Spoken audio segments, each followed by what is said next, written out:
Yo, what up, peeps? Welcome back to another episode of a podcast ruined by a software engineer. I'm your host, Perry, and today I'm joined by absolutely nobody. That was so stupid. Shout out to the people who got that reference. I'm joined by nobody today because I am doing an AMA, which stands for Ask Me Anything. I've managed to compile a list of questions that I've been asked throughout my whole life, and I really just want to package it and put it inside a lovely episode on this podcast. To think about it, this is actually episode 10, which means that there were 9 previous episodes already where I had a guest stuck in a room with me, where I'm just throwing like dumb questions at them, and they've been, surviving the whole thing because they're obviously experts at their field, and hopefully it's been entertaining for them, for me, but also for you guys listening to this. So big shout out to everybody. Thank you so much for participating. Which is also exactly what we're going to be doing today. When I was talking about the questions that I've managed to compile, shout out to everybody who's sent some questions over so I could ask them and hopefully share the answers so that if you find inspiration on them today, great, good on you. Do whatever you want. I don't run your life, but but yeah. So for the people who don't know who I am, that sounded so pretentious when I said that. Who is Perry? So I'm Perry. I was born and raised in Montreal, Canada. I work in tech as a software engineer. I've uprooted my life 3 times to work in Hong Kong, London, and now the Bay Area. I also run this stupid podcast. Ask me anything. I've got a list of questions here already, but if you're ever interested to ask your own questions, just ping me anytime. All my contact information is on my website, perrytiu.com, so go check it out if you want to reach out to me. Don't do it if you don't want to. So what I'm going to do here is I'm just going to run through them. It's literally Ask Me Anything. There's kind of all kinds of different questions that I've received. So some of them is about, like how do you move to different countries, or other ones are like, oh, how are you more productive as a software engineer? So I kind of categorize them in 3 sections. So the first section is a lot of it is my past, I guess. The second section is going to be mostly about techie stuff. And last but not least, the third section is all the miscellaneous random fun things that people have asked me. Let's dive into it, shall we? Of course we shall. Like, I decide what we do here is my show. All right, the first question that I got is, what is it like being a French Canadian in the UK? Yeah, it's pretty damn cool, because, when they do find out you're Canadian, first of all, you get mixed up a lot for being an American, because Canadians and Americans sort of sound the same. I'm not offended by it, but I do know some people are, so sorry for the people that get offended. But when people find out that, when you have British people finding out that you're Canadian, they always come up and they're always like, you're so friendly, even like before you say anything. So that's already a good, positive thing, So it's not really hard to meet new people when they find out you're Canadian, because you just end up being a bit friendly with them. And everybody just loves having a good time anyways. But to be more specific, though, being a French Canadian in the UK, it's quite interesting because, the UK is right next to France, which is, where there's a lot of French people. So a lot of times you're going to bump into French people in London much more than in Montreal, for example. So that was quite cool being able to speak French. You get to, have fun, talk crap on people if you want in French, if you meet them. I was quite fortunate at my job. There were also like other French people that I was working with. So, get to, talk a bit of French as well. But I personally never used French professionally, so it never really mattered as much. But it really did make the experience more fun living in London specifically and being able to speak French. And also people recognizing you're a Canadian. You just all have a good time. I keep on saying that. So what's it like being a French Canadian in the UK? I think it's absolutely fun. People are very, open arm, welcoming, and then it's really easy to bond with other people like that. The second question is, were you able to really settle in the UK? Or did you ever have second thoughts about coming back to Montreal? That is a great question. Because, you could apply this to anywhere. Were you able to settle in Africa? So the first part is, was I ever able to set up in the UK? I was, actually. I was very fortunate to have met people that made me feel homely. And there were a lot of instances. For example, a lot of times if I, for example, didn't go back home for Christmas, there'd be somebody inviting me to, hang out with them over Christmas kind of thing. So those moments really helped out the whole experience of living in a country that I've never set foot into until, I jumped in there, working there. So I did manage to settle just because of the amount of great people that I've met. And honestly, I think that's crucial to anybody, living anywhere, whether it be at home or outside of your country. And do you have second thoughts about coming back to Montreal? I honestly, I feel like I was having way too much fun in London, especially to be thinking about that. I mean, obviously, I've missed the moments where my mom was cooking, and like having my mom's cooking is definitely something that I think about quite often. Even just hanging out with everybody at home, actually. But I think uniquely in London, it's just so buzzing and so exciting. There was something new to do every single week that kind of kept more space in my thoughts than always thinking of moving back to Montreal. But it was definitely scary. The first few weeks when I was there, when I was living in a couple of hostels, it was like, why did I ditch my lifestyle, living, very comfortably, to like jump between three different hostels, trying to live in a city that I've never set foot in. But yeah, really glad that it happened. And if you ever have doubts of doing it, I think just get out of your comfort zone, do it. If you don't like it, just go back home, and you could always compare to, what you want to do later on. So that is basically how I felt about if I wanted to move back home or not. So the next question we got is, how did my personal life get affected by moving?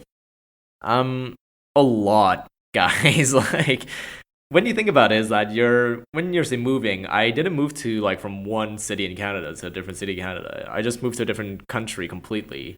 And honestly, it was hoping that it works. There was no guarantee. I barely knew anybody when I first moved to London. The only other person I knew actually was my cousin who was still in school. But other than that, it was really, really scary. So in terms of like my personal life, I mean, the non-assurance of anything working out is definitely like super, super on my mind at that time. And also like, you got to think about other relationships, I guess. Just being physically distant to everybody else that I knew, that I grew up with, that was really scary as well. So I guess that was probably the biggest impact on my personal life. If we start talking about like family wise, like this is kind of like the time when you move out, and then you don't get to see your brothers every day anymore. You don't get to see your parents anymore. You don't get to see a lot of people that you hang out with every day. Those are the biggest impact. So that definitely took a big toll on it in terms of my personal life. But thank God it's, the modern times allow you to be in contact with them whenever you need to. So shout out to everybody working on a communication system, such as, Facebook Messenger, texting, WhatsApp. Texting doesn't even work that well because I didn't have my Canadian number anymore at that time. So even that was a pain. But yeah, I think most of the impact is my personal life, relationships with other people.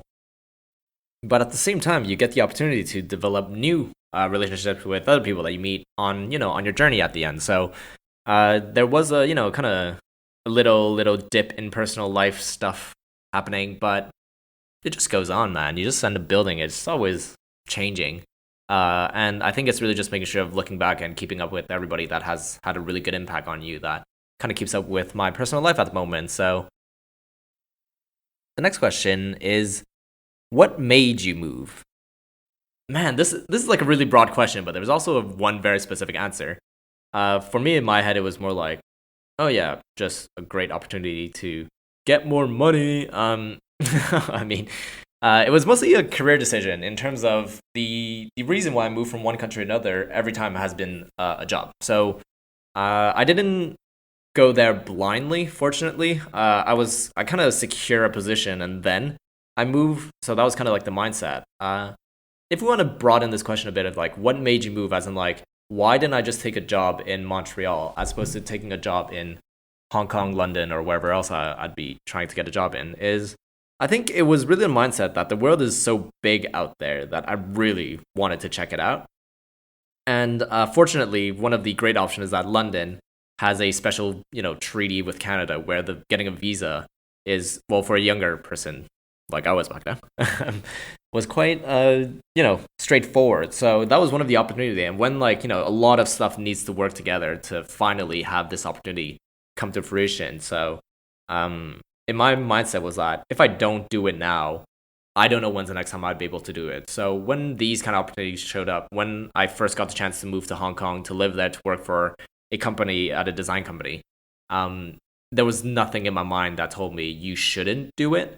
Obviously, because I was just doing part-time jobs at that time, and this is kind of like a career move, as people would say. It sounds really boring, but I think it just sounded fun, and you get to live in a different country, different city, different culture. the world is big out there, so that is definitely the main reason why I decided to move. And now the next question that follows up that is like, do I plan on moving again?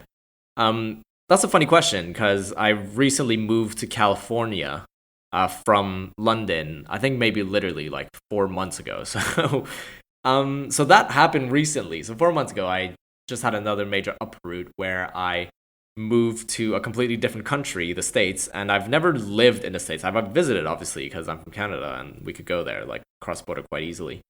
But actually living in the US was quite scary. And the question is, would I move again? Yeah, I would if the right opportunity comes up. If the right project comes up, or if any kind of fun opportunity comes up, I'll definitely consider it.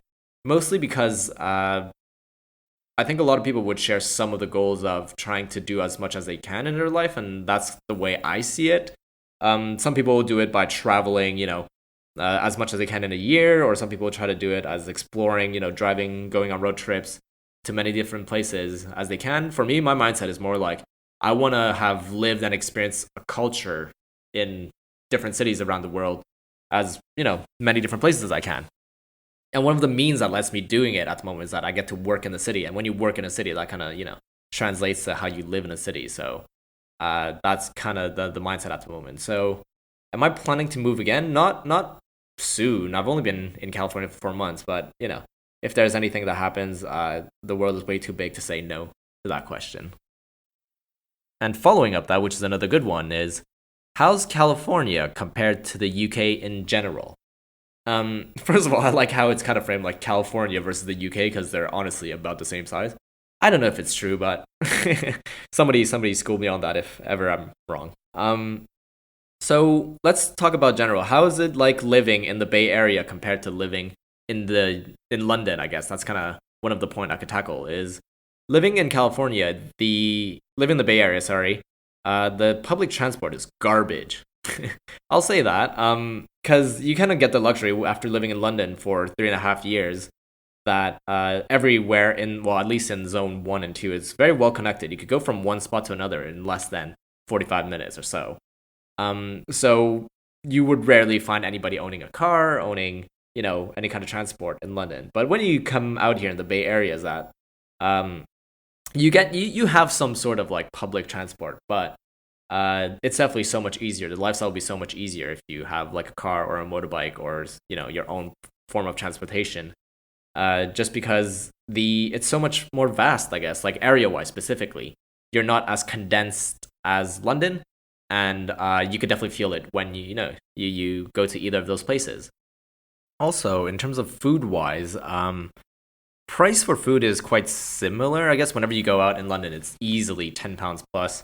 Over here, it's easily $10 plus.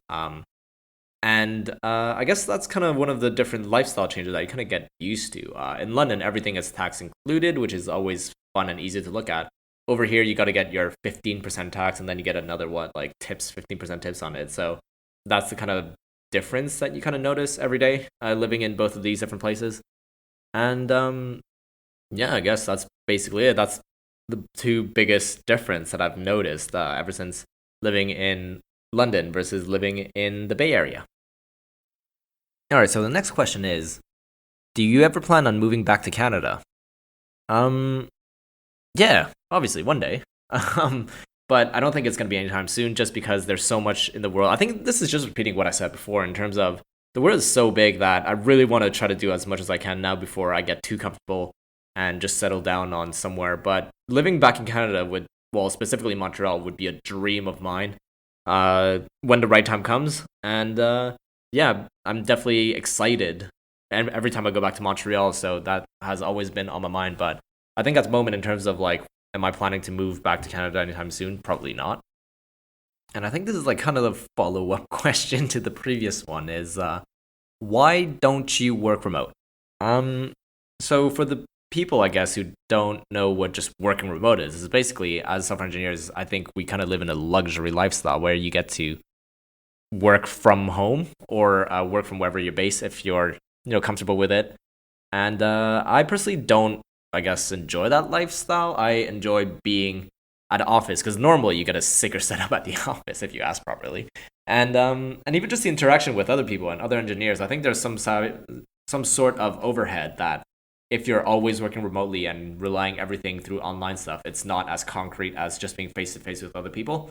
And even if just like drawing out stuff on a board and everything, that's one of the things that I personally enjoy, being this physical aspect to it. So, in terms of what's my opinion on working remote, it's great that it's available. It's great that a lot of companies out there are allowing it. But for my kind of lifestyle, and I guess mostly my personality at the end, I think working remote is definitely not the best option for me at the moment. I'm kind of covering my all grounds. I could be like, a couple years down the line, you're gonna catch me like just being at home all day and like working remotely from there. But hey, that's future Perry's lifestyle, so I'm not gonna speak for him. All right, on to the next one. Was Abbott a waste of time? Yeah, this is a good one. So Abbott, John Abbott College is the college that I went to before university. So this is in Quebec, at least, you got a pre-university school that you go to. So you're about maybe age of 17, 18 when you go to there. And it's a 2-year program called CEGIP that we had to do in Montreal. And I went to John Abbott College. So specifically, was Abbott a waste of time? If we look on the technical side, so during that time of my life, I was studying a lot of life sciences. So in terms of the actual content and everything, that has nothing to do with what I'm doing today. So content-wise, it was a complete waste of time. But if we look at the other thing that I could say that it was not a waste of time is, number one, all the people that I've met there, they were super impactful. But yeah, those you really get the chance to meet so many great people from different, mostly schools that you don't expect to have this mingling with. So specifically in my case, John Abbott was so far in the West that I studied high school in downtown. So when I went to John Abbott after, I just ended up being a lot much closer to people that live in the West, which is, not that there's anything different than people living in the West versus the other bits of Montreal, but that was one of the things that was great. And I think, just ended up meeting a lot of people that I still keep in touch today that, we joke around a lot and we just keep up in life with everything. So that was one of the great things that made John Abbott not a waste. The second thing that was quite interesting is that when you're taking all these other life science classes that has nothing to do with what I'm doing today, a lot of, I guess, the practices of the methodology of, how you write your notes, I guess, or how you schedule your time. So I played lacrosse when I was at Abbott, and being able to look a bit into the future in terms of planning, this day I'm going to be late because I got to stay after to go to lacrosse practice after your usual day load of school and classes. So that's one of the, I guess, after effect is being, in this process, everybody has to go through it anyways. You kind of find what you're comfortable with, what you're good at in terms of planning your life a little bit. So I think from a macro point of view, Abbott was not a waste of time, but I think from a micro point of view was not super relevant to what I do today. Shout out to Abbott though, had really, really good times over there. All right, so the next question is, why do I not have a LinkedIn? Yeah, because screw LinkedIn. I think, first of all, is I do remember the first wave of LinkedIn coming in, and everybody was on it, whatever. I'm usually quite a late adopter to any kind of new trend or technologies or anything out there. So, and I think that kind of persisted up until today where I don't have a LinkedIn because I've always found some substitute or something else to do it. So the reason why I don't have a LinkedIn today is mostly because I'm too lazy to build it from scratch again. As in, I got to go on there and start having all these connections or whatever. Yeah, it's great. It's a terrible thing to say if you're listening to this and maybe I should reconsider hiring Perry. No, I'm kidding though. LinkedIn is great, honestly. It opens up so many opportunities for every different people of every different kind of careers at the end of the day. But I think there's a lot of equivalents out there that is available to specifically software engineers. So fortunately, I've been able to use all these other tools to kind of work out my career and really try to find different opportunities. So reason number one of me not having a LinkedIn is because there are alternatives out there. And I think another way of looking at why don't I have a LinkedIn at the moment is that it's gotten to a point where I guess it's a norm. Everybody has one, that even if you have one, the standing out factor is not completely there. Yeah, you could have a lot of good credentials on it. You could have a lot of good, academic stuff on it or a lot of good work stuff on it. Which is where you flex all those, all those credits to you. But I personally, I don't think I have super great credits in everything. I went to decent unis. I went to good unis actually. But I feel like it doesn't fully reflect on who you are at the end of the day. And the way to emphasize is that if I use my other means at the moment, when I apply for new jobs, I usually send them to you know a web page that I built or something, so that it's definitely much more personal than just seeing my profile on LinkedIn. And one of the downside that people have been talking about nowadays about LinkedIn is that you always get recruited all the time. So I don't know if it's true because I don't have a LinkedIn, so I don't really get to experience it. But apparently, you get reached out quite often, and depending on your current position and if you like it or not, it's good. But I think in my mindset is that I don't really need that kind of noise at the moment of people reaching out to me all the time for new opportunities that I've never spoken to.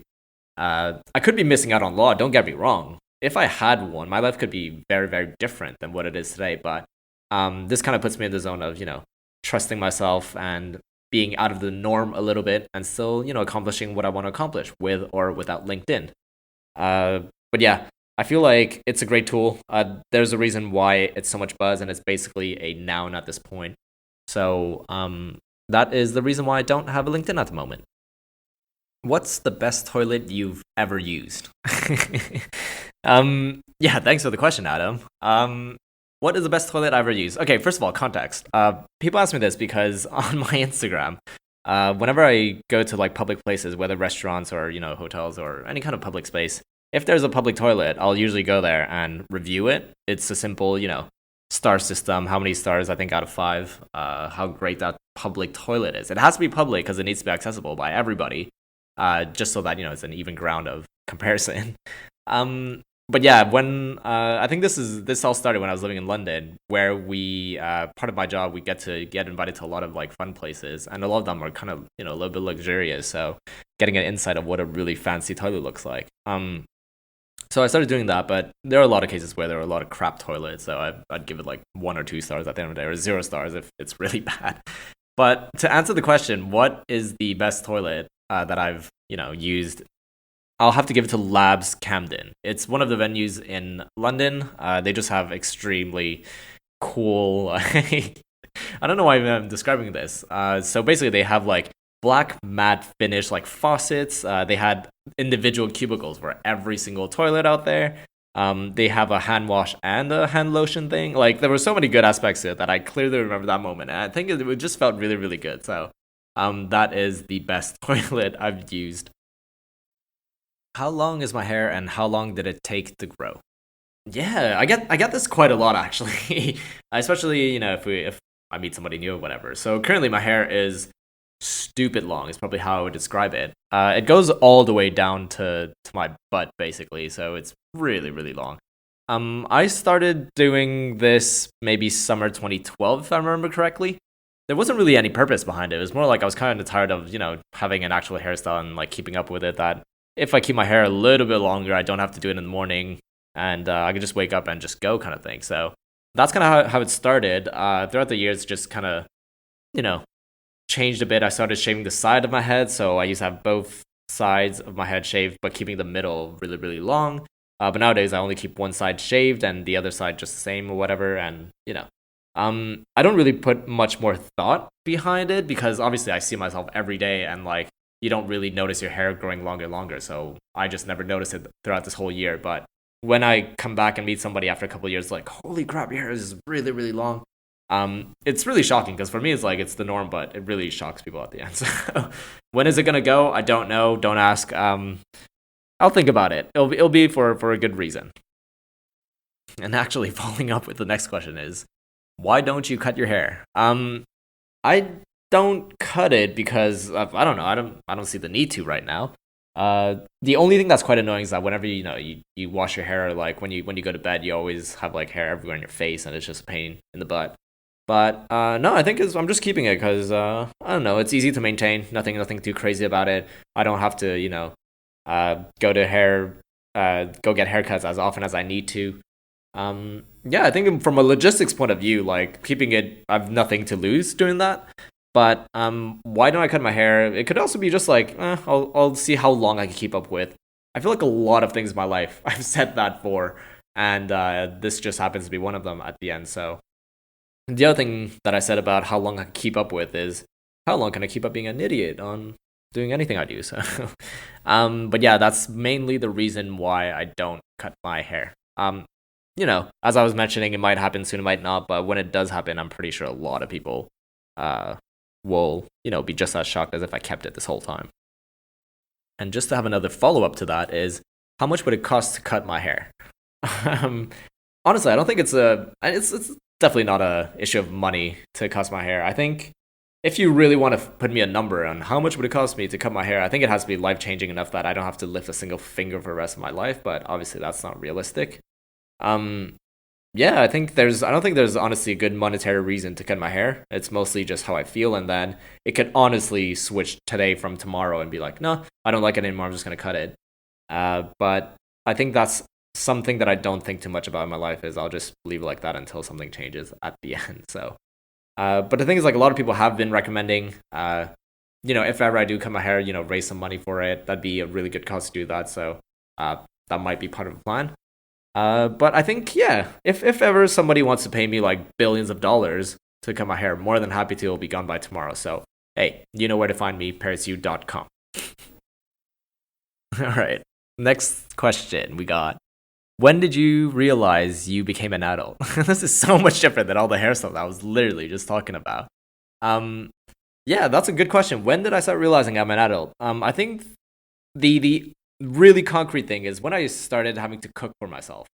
Um, just because I've been so blessed that my parents has always, been there feeding me mostly. So having the first moment where you realize that you're not gonna have somebody else cook for you, that's I guess the most concrete moment that I really realized that I became an adult.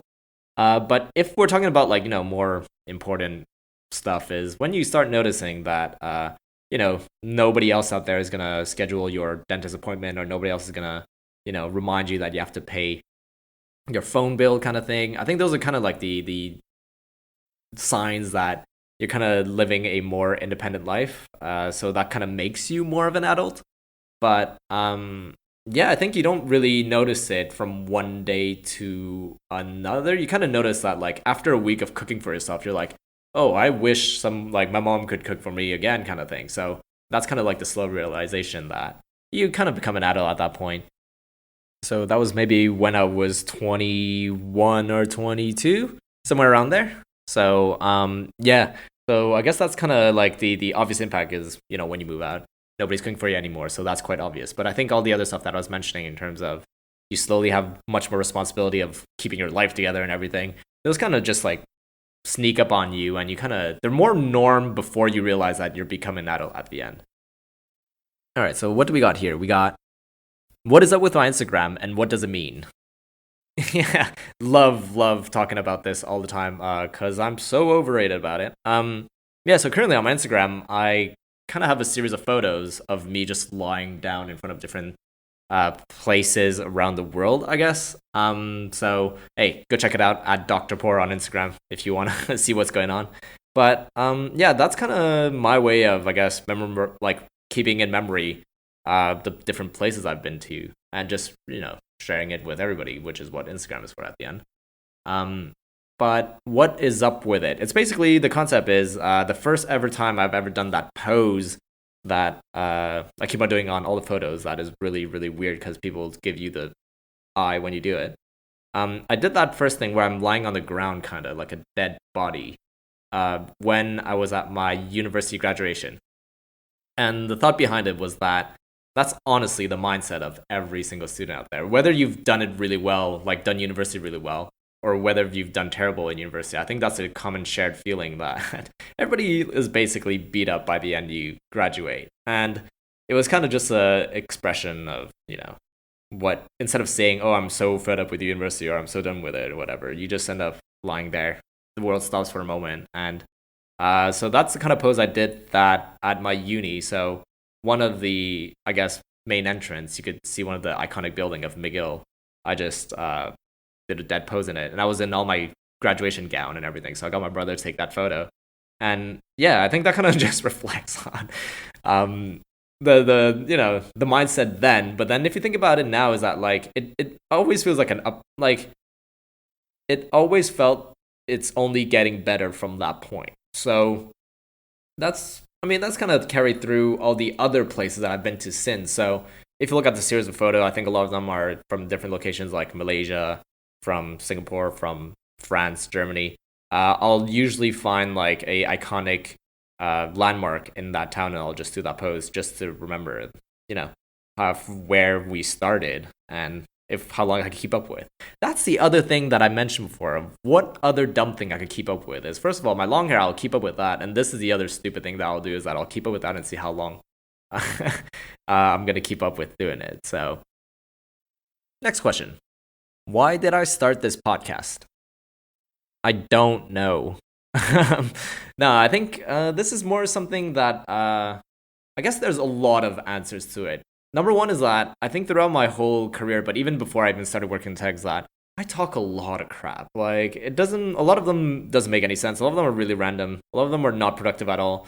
But I think one of the things that I get along with some people, not everybody, is that when I say something stupid and somebody else can keep up with it, then I just really enjoy it. And this kind of started this whole thing where it's like, might as well just record it. It's really not complicated to, you know, buy my first mic, which is £8, and then just record conversations like that. So that was kind of what started this whole podcast, I guess. Shout out to my first guest, Ballant. He was so awesome to agree to do this kind of thing. And the concept was, hey, you know what? We both work in tech, and we'll just talk about random things and see if people are interested into it. And I think from that point, you kind of modified, evolved it a bit, and then I think this podcast is definitely more for me than you guys. I'm sorry for that. I think this podcast is for me to be able to, learn about stuff that I'm not an expert at. And I think that's kind of what I really got the opportunity to do so far. I'm so excited when I get to talk to, like a designer. I work in engineering, but a lot of the designs are usually done by somebody else. So that was a great opportunity for me to learn new things, and I wouldn't find a reason to be able to do that if it wasn't for this podcast. Obviously, I could just reach out to a designer to do it, but I think this is just much more fun. It's more impactful for me. It sticks in my brain a lot more, and then at the end of the day, we get an episode coming out of it. So yeah, thanks Tom, the designer, for that episode there. So yeah, I think those are mainly like the first reasons why I started this podcast, and I think it really also it's a good feeling to be able to share something that somebody else is going through that you could feel as well. I mean, it's really weird. Like it's not my responsibility to be responsible for everybody doing good out there. But I think one of the great common story that I keep on hearing is that somebody wants to get into tech, but they don't know how, or they don't really talk about it, or that kind of thing. So one of my favorite episodes that I've made for this podcast is when I was speaking to Joe Summerhays, when he was saying, like, I want to get into tech. And then that episode was basically kind of looking at the journey of somebody who didn't go into tech originally. And then, like, they're working full-time tech now, and it's really great to see. And the thing is, like, this conversation I would have with so many different other people, but they obviously don't know each other. So that was one of the way to being like, hey, look, there's a lot of other people in that position out there like you. And then from then on, if I end up talking to another guest that is in a different field, like if they're a whatever tech recruiter, then they could kind of share the same kind of feeling over there. So there's definitely a selfishness to this where it's like I get to learn so much from somebody, but also if I'm going to put it out there, a lot of people could listen to it and kind of relate to that. And if you think about it, the bigger picture is that later on you're a lot less scared of tackling new projects if you know that these other people exist out there that you can also, if you ever want to rely on them, they're there. So yeah, the reason for this podcast, there's many of them. Why did I start this podcast? Is because I talk a lot of crap to begin with, but also I love seeking out new knowledge from experts in their field.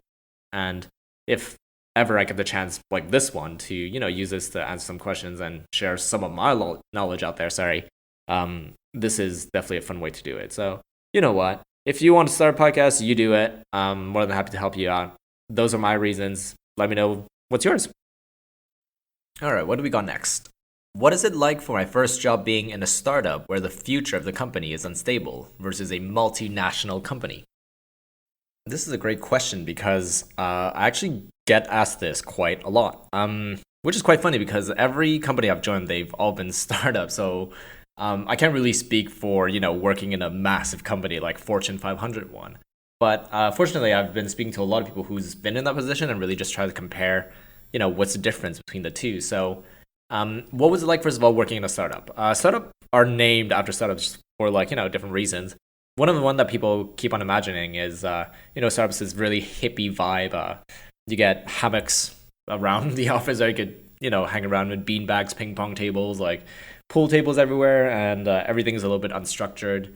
I guess some of it is true. I mean, the startups I've worked at, some of them had a pool table, other ones had like bean bags and stuff. So I think the idea of a startup is that the biggest difference between working for a startup and a bigger company is there's a lot less structure and I guess regulation, if you want to say, within a startup as opposed to a multinational. What I mean by that is that if you ever want to get something approved, or if you want to get a new idea out there, if you want to get some new features out there, there's less hurdles to go through when you're at a startup than a multinational company. So that's kind of my experience. That every time I've seen projects, like as the startups mature, yes, you're gonna have more like restraints on what gets approved or what doesn't get approved to be worked on and stuff. But I think from my point of view of only working in startups the whole time, and if I ever felt uncertain about my future just because the whole scenery of startups to begin with is very unstable. As somebody probably mentioned, 9 out of 10 startups don't make it out there.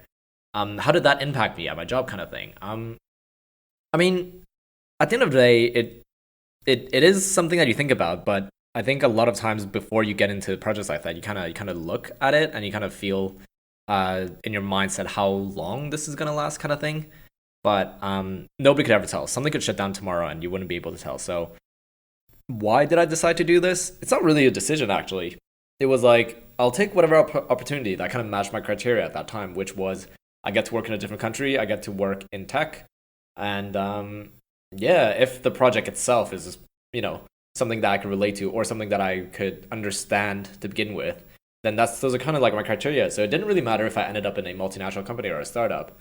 It was just fortunate that I ended up in a startup and I really got to see how it felt like working in very, very flexible teams. Being being so close to everybody is that if you have a team that is 25 compared to a team that is like 500 or like 1,000 people around the world, you definitely see some kind of difference. So, and specifically addressing the fact that it was my first job, or my first job was a startup.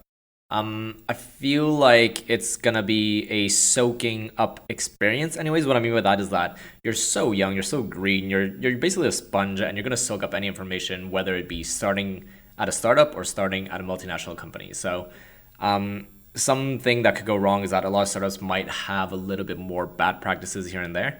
But at the end of the day, you can't just base your career on learning something that is always right. You gotta be exposed to sometimes something that is not as good at the end, so that you're exposed to both ends, right? Both sides of the medal. So I think this is my experience in terms of only working in a startup. My first job being a startup. I feel like it really broadened the horizons in terms of what can go really well, but also what could go really wrong. As opposed to if you have a multinational company that has been doing really well for the past tens of years, decades. Sorry. There might be a little less opportunity to do so. I'm not saying that's completely true, but I think those are kind of the few points that I would have pointed out. Great question, though. That was really fun. I think we're gonna dive in a little bit more of like a little bit more techie stuff. So this is just gonna be mostly me geeking out for a little bit. Let's do that. Is San Francisco slash Bay Area better than London for a software engineer? Um, in my head at the moment, everything feels quite good in the Bay Area. And this is really hard to tell because this is a sample of one, which is me. But I think we could look at a couple different points objectively. So if we look at just like the salary range, that's probably very impactful for a lot of people choosing a career in tech or just any job, to be honest. The average salary in the Bay Area is incomparable to salaries in London. The actual amount of work being done, like the amount of code being written and everything, the actual knowledge capacity that you need to do the task is fairly the same. From what I'm seeing is that people write code and then you end up, you know, putting out features and that's how your company builds on top of it. So I have seen instances where you would have two people doing the exact same job, but then they get paid differently, significantly more in the Bay Area than in London. Um, And it's really tough to change the scene at the moment. How, like, why, what's the solution to make it so that either the people in London gets paid as much as the Bay Area or vice versa? Um, I don't know the solution. I ain't got the answer to everything.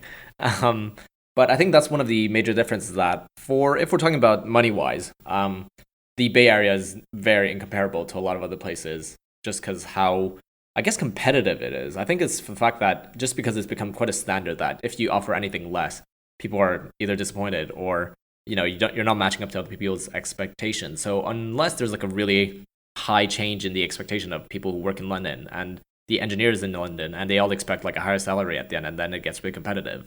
That's kind of how that's gonna, even out the fields a bit. But other than salary, though, if we're talking about like actual content that you're learning or actual work that you're building, I think it doesn't feel like there's that much difference in terms of how you implement something, whether you'd be implementing that in London or implementing that, sorry, in the Bay Area.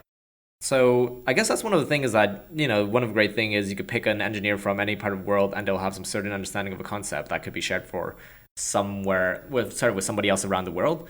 And when we're talking about, coding languages, one of the great things is that, it's transcends many different languages at the end of the day. So in terms of when we're comparing the actual work of engineers in the Bay Area versus London, quite similar. I think one of my point before was that in my mindset before moving to California, it was always about, oh, the standard is so much higher in the Bay Area. Like maybe the code they write out there is so much cleaner. They're coming up with like much better algorithms. Somebody actually told me that's completely false, and I didn't believe that. Somebody told me that I shouldn't have that mindset. Just because it's not entirely true how it works at the moment, but also I didn't believe it until I actually moved out here and see for myself. So for the people considering, or specifically for the engineers considering, like in the Bay Area and London, which one is better?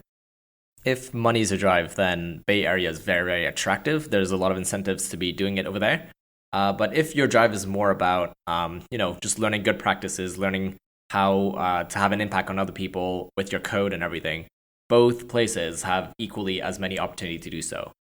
And also, if you're thinking about like career progression and everything, I think both are equally just as competitive in terms of if you want to climb up the ranks or however you want to call it, you still got to put in work at the end of the day. So, in terms of like having this exposure of more recognition in one of the other, I think both of them are just as buzzing of a community for developers out there. You could have as much impact in both of them.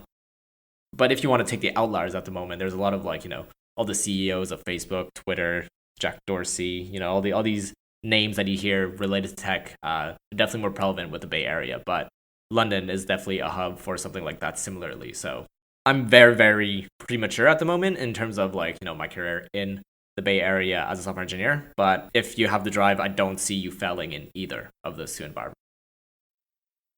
All right, what do we got? What was your journey like to becoming a developer? Yeah, it was really fortunate. I think that's the better way of describing it.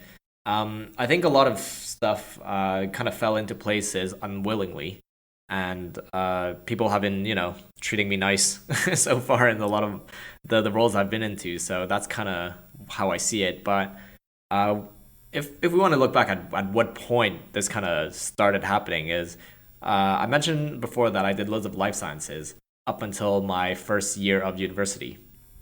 And that's when I stopped because, well, I stopped doing health sciences because I don't know if I keep on going, I would have been able to keep up with it. But also, when you come out of it, was it something that I really want to be, doing for the rest of my life? So at that moment, it was kind of very fortunate. The first time, well, not the first time. This is the first moment of fortunate events that happened. Is that I didn't have to do a lot of applications to a different department to switch into computer science. It was actually in the same department, so it was literally I didn't have to speak to anybody. I would just go online onto my portal.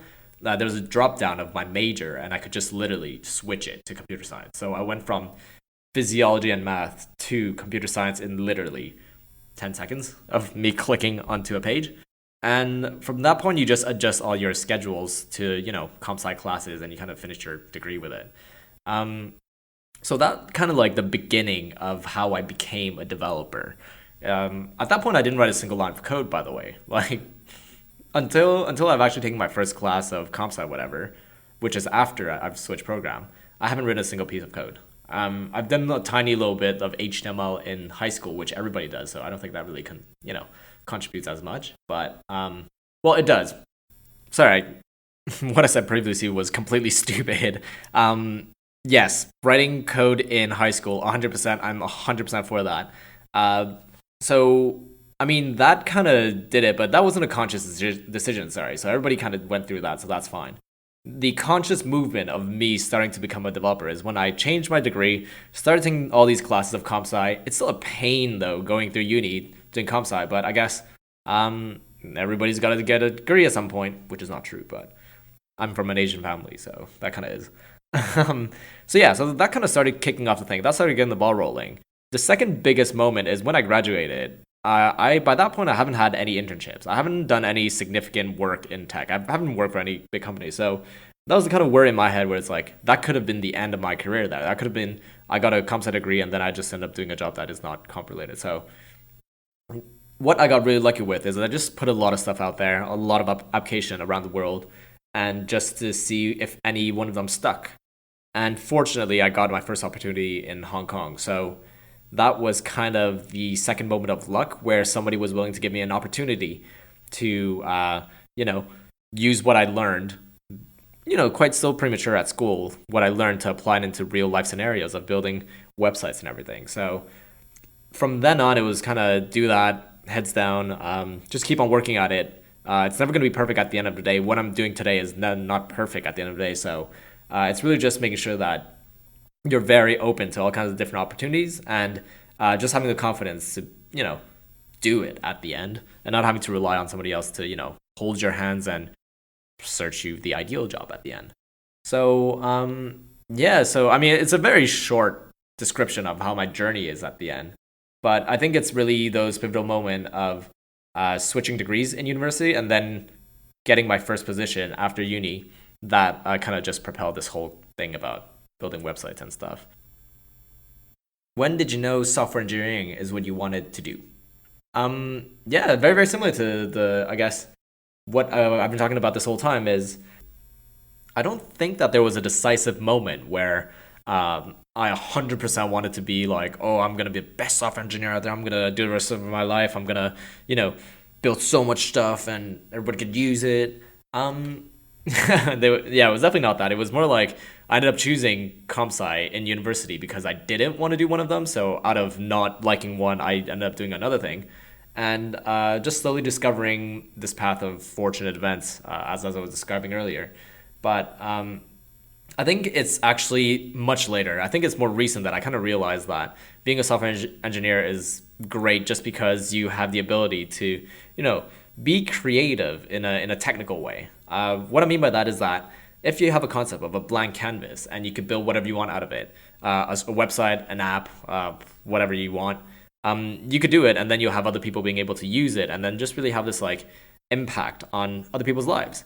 When I say creative in a technical way is because I'm not able to, write or draw or any actual, when people say like creative, arts out there, I can't do any of that stuff. My handwriting is absolutely garbage. But if we talk about like, oh, give me a blank web page and I'll build something, out of a scratch, whatever, more than happy to do that, more than capable of doing that. And that's something that I personally like. And this realization happened much, much, much later down the line. I think the first initial thoughts were always like, oh, gotta secure a job, gotta find like a 9 to 5, like Monday to Friday kind of thing, so I could have like a full-time lifestyle kind of thing. But it's the appreciation that comes much later, and I think that's what's important at the end. I'm kind of glad that I get to realize it now, and hopefully if you don't realize it and you're way deep down into your career, then this is a wake-up call that you should really enjoy what you're doing. That sounded so pretentious. I mean, yeah, that's basically the point, is look back a couple of years and see how much you've gone through. And if you've enjoyed so much of it and you've realized it today, then I guess that's the moment when I realized that's what I wanted to do, is that after going through all the couple of years of, just having my very beginning of a software engineering degree and then just getting into different jobs and really looking back and enjoying all of it, then that's when today I could just look back and say that's what I wanted to do. I mean, I wouldn't have said that at the beginning, but now 100% can. So, all right, next question. Is software engineering as hard as it sounds? If if you ask me, hell yeah, it's so hard, man. I rip out my hair quite often because of problems that I can't solve immediately. You always end up finding a solution, but there's a lot of moments where there's so many constraints that you end up being so challenged that sometimes you just feel like quitting. But at the end of the day, one of the greatest satisfaction is when you actually do overcome it. You end up feeling, so great about yourself. But also, you take that experience and you apply it for the future tasks that you're doing. So, in terms of how hard is software engineering, it's really hard. Can everybody do it? Yes. I honestly believe that anybody could be taught how to, get into software engineering. The qualities to become a software engineer is something that everybody has to begin with, and it's just a matter of a bit of guidance, a bit of mentoring, and from that point, I think anybody can get into it. So it's like saying, is doing a handstand hard? Yeah, it is, but can everybody do it? I think so. If you put the right amount of practice and the right amount of work into it, then yeah, anybody could overcome that challenge and really do it. So I definitely don't think that the word itself or the field itself should be a good reason to stop you from doing it. What could stop you from doing it is probably how much work you want to put into it or how much time you want to put into that. That usually puts off a lot of people, which I could 100% say that's true for me with different other, jobs or skills or stuff that I want to do, like playing a guitar, for example. But yeah, if you're a software engineer out there and it's seamless for you to work in it, then I'm so jealous. Teach me your skills, teach me your secrets. I'll be all ears for that. What would be advice to any high school kid who likes the idea of getting into software engineering, but doesn't think they're smart enough because of the stereotypes surrounding the profession?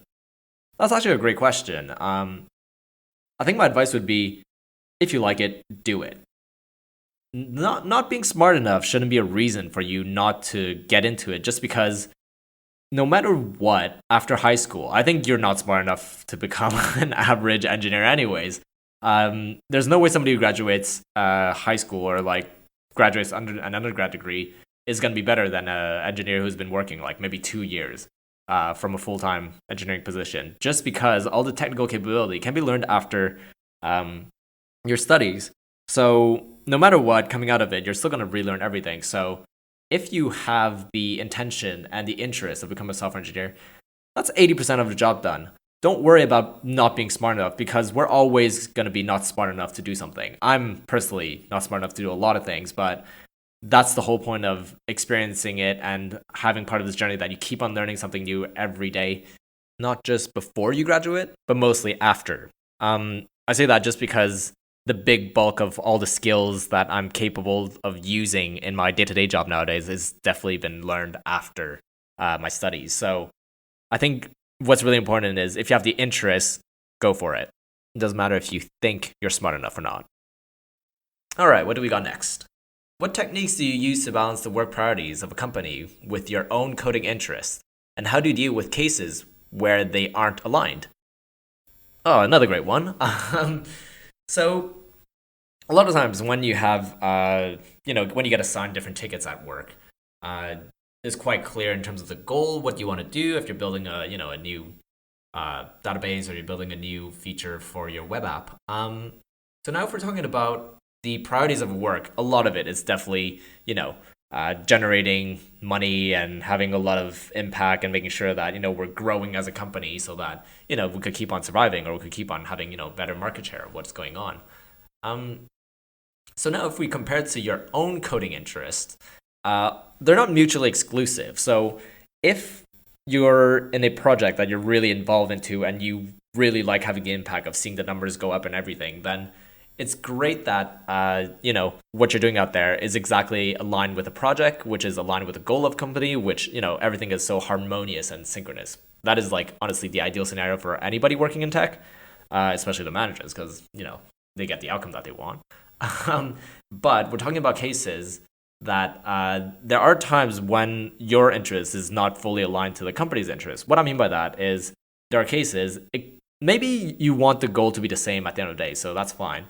But the technology that they're using at a company is not the technology you want to be using it. So that could be some of the discrepancies between those two, which is quite important that if you ever see yourself in a scenario where you're not finding the particular interest of a specific ticket or something else, then I think you have to find a way to compensate it, whether take your own time to work on what you're actually really interested into, or just find another job that you're interested in.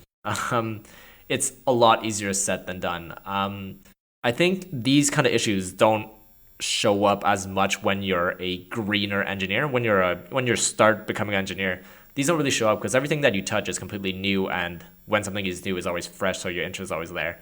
I think this really much applies to somebody who's touched a lot of different technologies already and been exposed to a lot of stuff. And I think it's just important to communicate and make it clear that you need to have something that keeps your drive and interest going.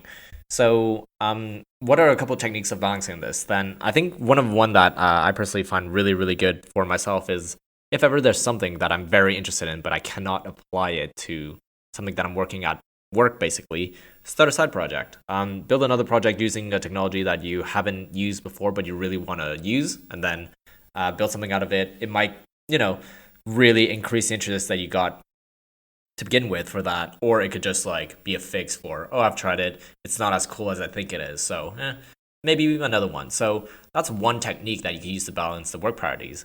Another one would just be after that you communicated that what you're working on at work is not specifically what you're most interested in.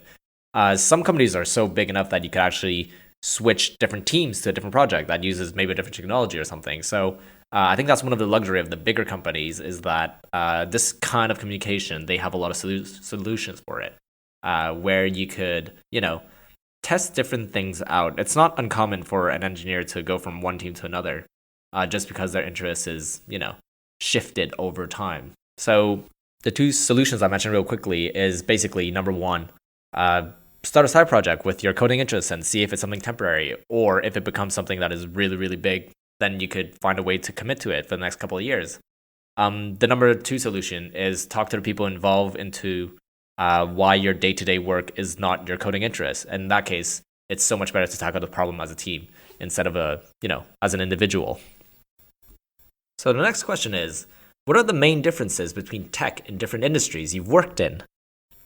That's a great question. Again, I gotta think about this. So, I've worked in the graphic design industry, and then I worked into the events industry, and now I'm working in the health industry. So, yeah, they're very, very vastly different. But surprisingly enough, I think the day-to-day work of a software engineer in either of those industries might be quite similar. As in, we all have deadlines, anyways. We're still building software. So, I think the bigger picture of a software engineer's role in different industries is quite similar. So, but the thing is, what could be really interesting is what is the difference in the tech behind each one of them. So, when I was working in the graphics design industry, it was quite a balance actually. There was existing projects that has been going on for years and years and years, where you would just basically be writing raw HTML for a while. But I was also fortunate to be part of when you start a new project, then you kind of get this opportunity of using new technologies to, build your project. So the tech behind that, just the mindset is, it was a balance between you could use new stuff like React if you wanted, but there was also a lot of stuff which is just vanilla HTML. So I think at the end of the day, the importance is just making sure that the front end code is super clean, so that whenever your clients look at it, if they notice a detail, they appreciate it as opposed to pointing out that it's not a good detail. So yeah, I think that was basically what I felt like when I was there. But when you get to the events industry, I think the priorities were very different. Tech-wise, we had to use a lot of different techs to handle, more than just front-end features. So if we had to, build a support for a new database or something like that, that kind of tech was very different. Not saying that the graphic design industry doesn't support any databases or anything, but the priority wasn't there. I think the priority was definitely the focus on putting a lot more front-end technology and making sure that we support different kind of animations, support different kind of color palettes. Even getting the font in was quite important. So there was a lot more thought behind those kind of objectives, as opposed to the events industry. Is yeah, depending on the team, you definitely want to enforce those kind of same standards in terms of like, oh, every marketing material we put for this event has to be exactly on this line. But I think the work I was involved when I was in the events industry is a lot more the logistics bit in terms of keeping track of all the events that was happening and keeping track of all the customers that we had. So tech wise, I feel like there's a lot more emphasis in making sure that the logistics is great behind it, as opposed to what I was doing at the graphics design company. And if we talk about the shift into the health industry, which is what I'm in at the moment, it's still very similar in terms of like we still got to make sure that we keep, very similar to the events industry. So if we're talking about keeping tracks of inquiries in the events industry, then right now we're keeping track of the encounters in the health industry. So every time a patient goes see a doctor, it's kind of the same flow that they would go to. They would go through different processes, and then we keep track of that. So logistics wise, there's a lot of similarity in the tech, which means that we get to use, same modern stacks to build your database backend, and then if you want to expose anything to the user, then you just build an app for your front end purposes. But I think a good detail to notice for the tech in the health industry is that the importance of having your infrastructure very, very, very secure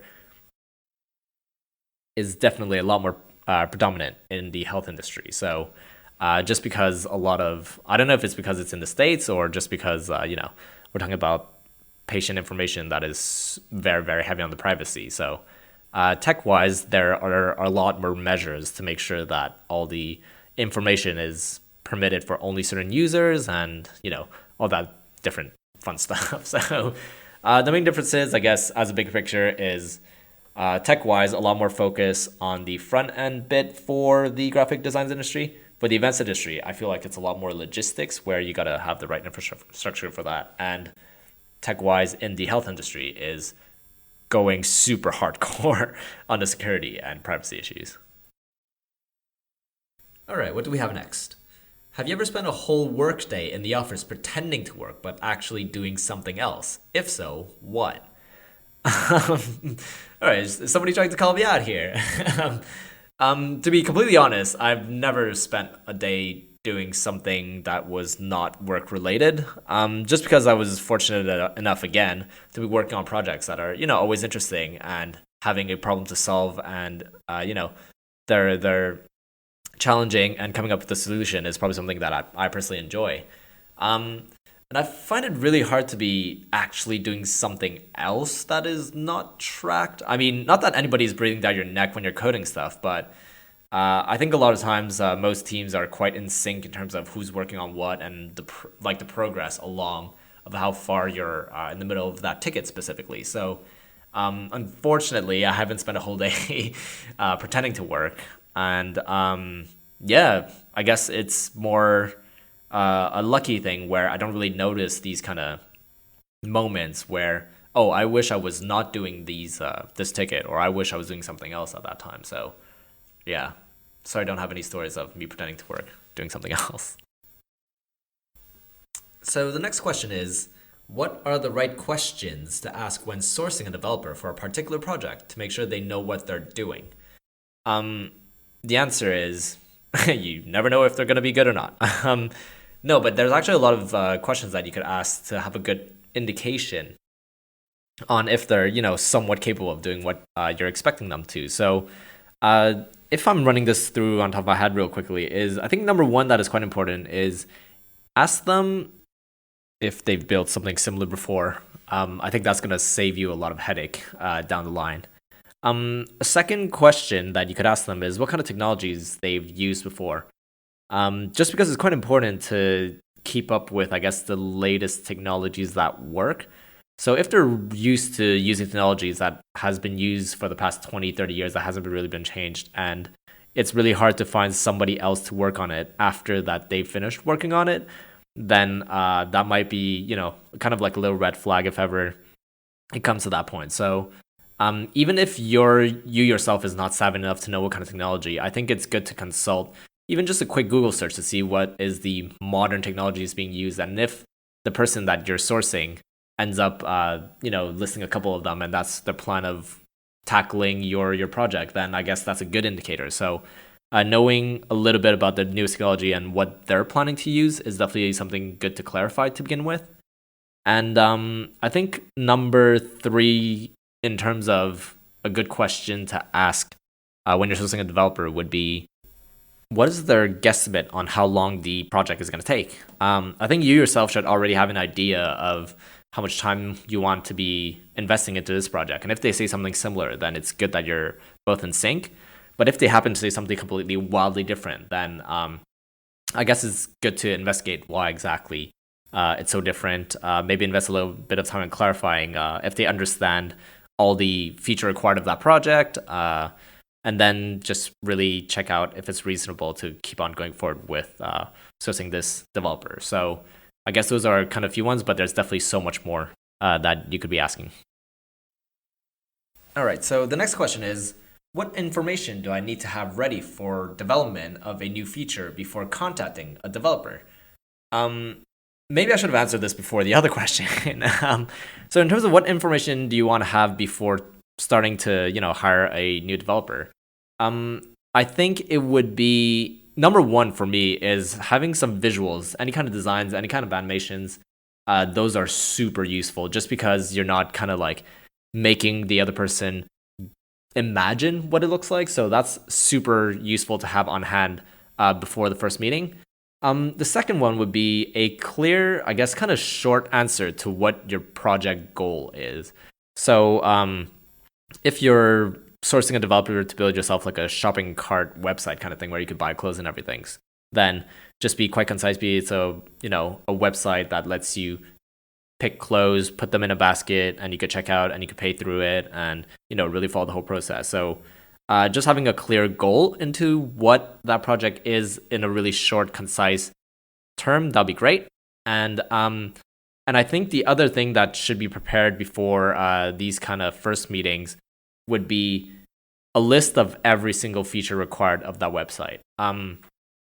I think that's what people would be expecting in that case. As in, if we take the example again of like a shopping cart website where you could buy clothes and everything, the list of features would be along the lines of, oh yeah, you should have a page that shows all the products. You should have, and now even that question is not even specific enough. You should be saying like, you should have a page that shows you all the handbags, but then if you filter them by price, they're able to display the highest to lowest or the lowest to highest. So I think the level of details is quite important here for each functionality that you write. So really listing every single one of those functionality of your website, being able to have a cart where you save your items as you shop, being able to check out, being able to accept payment, having them explicitly listed are gonna define some of the constraint and rules that shouldn't be a surprise to the developer when they're working on it. So, and also please don't forget to mention the timeline. So what you should have prepared is how much time you have to do this kind of stuff, and I guess